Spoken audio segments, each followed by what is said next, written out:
3927 칼럼 제17회 자랑스러워는 하되 자랑하지 않는 삶 정말 멋지지 않습니까? 규중치루쟁론기라는 제목의 우리나라 고전문학 작품이 있습니다.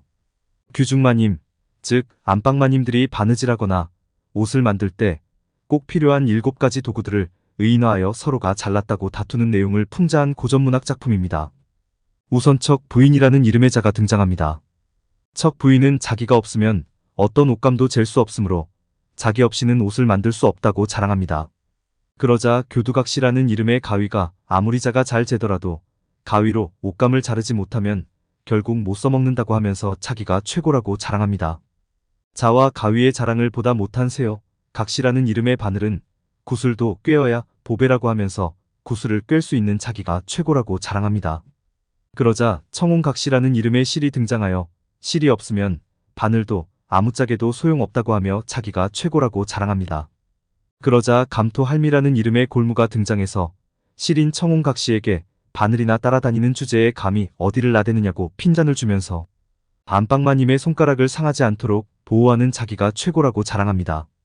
그러자 인화부인이라는 이름의 인두가 등장해서 바느질을 잘못하는 자가 실수를 해서 너덜너덜 마무리한 것을 자기가 다 없애주니 자기의 공이 가장 크다고 자랑을 합니다. 그러자 울랑자라는 이름의 다리미가 등장해서 너희들은 바느질할 때만 빛이 나지만 자신은 바느질 외에도 구겨진 옷을 자신의 넓은 엉덩이로 피는데 요긴하게 쓰인다며 자랑을 합니다. 잠결에 이들이 다투는 소리를 들은 안방마님은 잠에서 깨어 도구에 불과한 너희들을 이용해서 내가 바느질을 하고 내가 옷을 만드는 것이니 너희들은 조용히 잠자코 있으라고 책망한 후에 다시 잠을 청합니다. 이에 7도구는 안방마님의 냉정함에 크게 실망해서 이른바 안방마님 뒤 담화를 까기 시작합니다. 뒷 담화 소리에 잠에서 깬 안방마님이 크게 화를 내자 결국 골무인 감토할미가 얼른 머리를 조아려 용서를 구합니다. 그러자 안방마님은 감토할미 덕분에 손가락이 다치지 않았다면서 감토할미를 혼자 반지꼬리에서 꺼내어 자신이 지니는 비단 주머니로 옮겨주는 것으로 이야기가 끝이 납니다. 재미도 있고 의미도 있는 우리나라 고전문학 작품이 아닐 수 없습니다. 오늘 이런 이야기를 들려드린 이유는 자랑에 관한 말씀을 드리려고 하기 때문입니다. 사람들은 참으로 자랑하기를 좋아합니다. 이 사실은 동서고금을 막론하고 다르지 않습니다. 오죽하면 조금 전 말씀드린 규중치루쟁론기 같은 풍자적인 문학 작품까지 등장했겠습니까? 사람들은 자랑하기를 정말로 좋아합니다. 자랑거리도 정말로 다양합니다. 남편을 자랑하고 아내를 자랑합니다. 부모를 자랑하고 자녀를 자랑합니다. 친척을 자랑하고 친구를 자랑합니다. 심지어는 사돈의 팔촌도 자랑거리로 삼기까지 합니다. 주변의 사람들만 자랑거리로 삼는 게 아닙니다. 직장을 자랑합니다. 학교를 자랑합니다. 교회를 자랑합니다. 심지어는 자기 집 주변 구멍가게까지 자랑거리로 삼기도 합니다. 또 돈 많은 것을 자랑합니다. 건강한 것을 자랑합니다. 권력 많은 것을 자랑합니다. 지혜와 지식이 많은 것을 자랑합니다.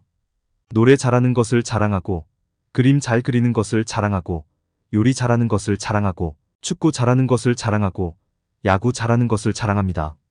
사람이 하루에 하는 말 중에 반 이상이 자랑이라고 해도 지나친 말은 아닐 듯 싶습니다. 가끔 이런 생각을 해봅니다. 기독교를 믿는 대부분 사람은 죽어서 천국 간다고 믿고 있는데 천국 가면 심심해서 어떻게 살까 하는 생각을 해봅니다. 왜냐하면 천국에는 자랑거리가 없기 때문입니다.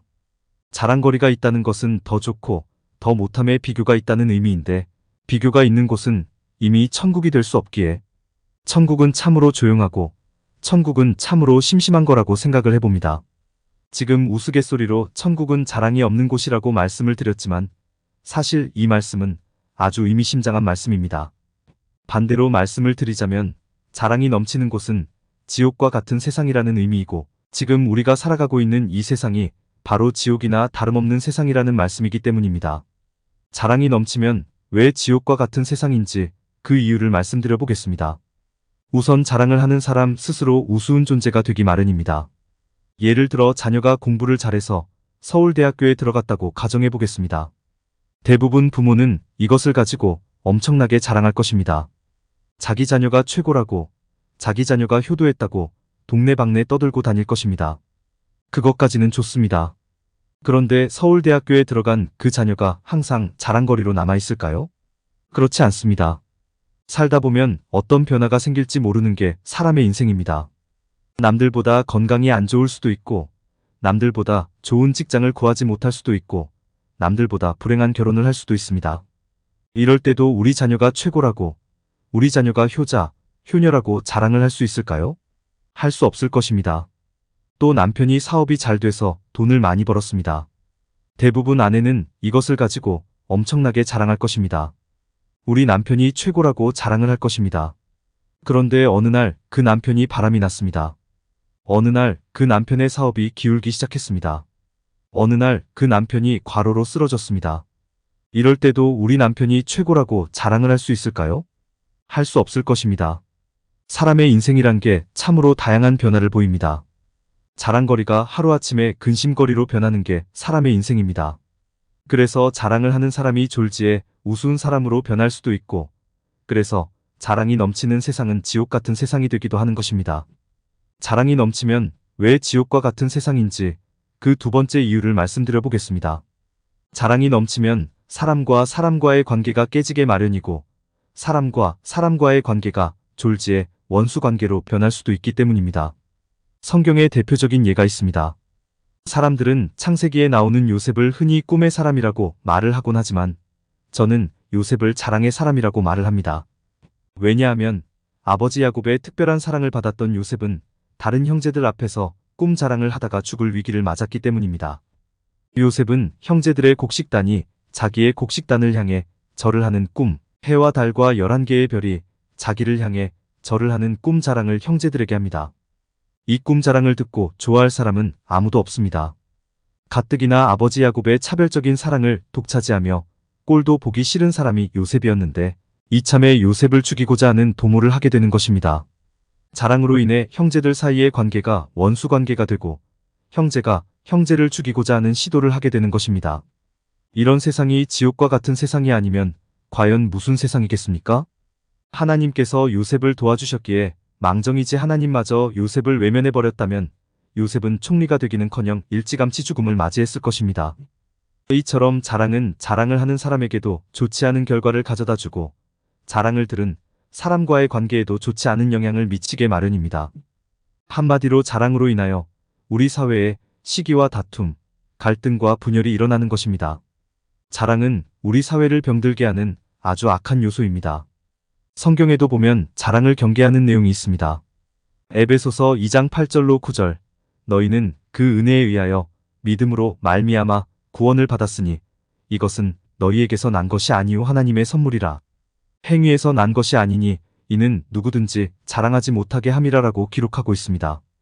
만약 구원이 사람들의 수고, 사람들의 노력, 사람들의 공로로 이루어진 것이라면 사람들은 그 구원을 엄청나게 자랑할 것입니다. 그리고 구원받은 사람과 구원받지 못한 사람 사이에 시기와 다툼, 갈등과 분열이 생산될 것입니다. 하나님은 이것을 원천적으로 차단하기 위해, 즉 사람의 자랑으로 인한 사람의 불행을 막기 위해 오직 하나님의 은혜로 구원이라는 선물을 주시는 것입니다. 나의 수고, 나의 노력, 나의 공로가 일체 들어가지 않기에 구원을 자랑할 수 없고 구원으로 인한 사람과 사람 사이에 갈등이 일체 생기지 않는 것입니다. 또 자랑을 경계하는 성경의 말씀 중에 고린도전서 13장 4절 사랑은 자랑하지 아니하며라는 말씀이 있습니다. 사랑이라는 게 무엇입니까? 간단히 말하면 사람과 사람 사이의 가장 아름다운 관계가 사랑입니다.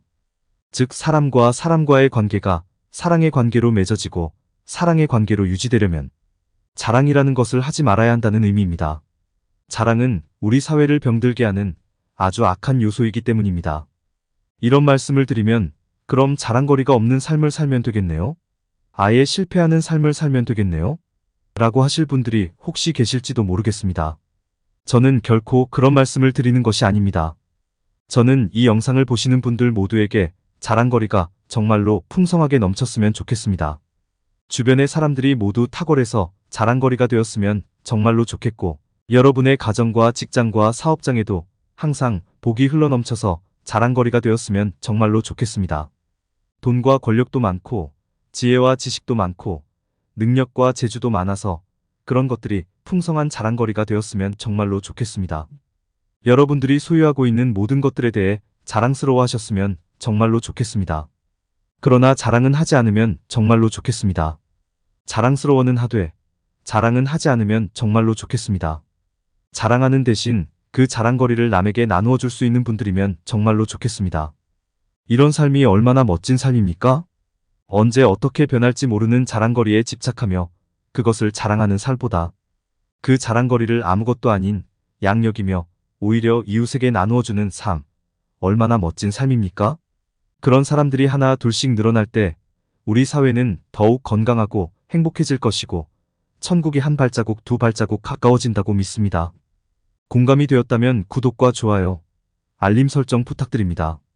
하나님의 말씀을 바르게 전하는데 큰 도움이 될 것입니다. 평등하고 공정하며 정의롭고 행복한 세상을 이루는데 큰 도움이 될 것입니다.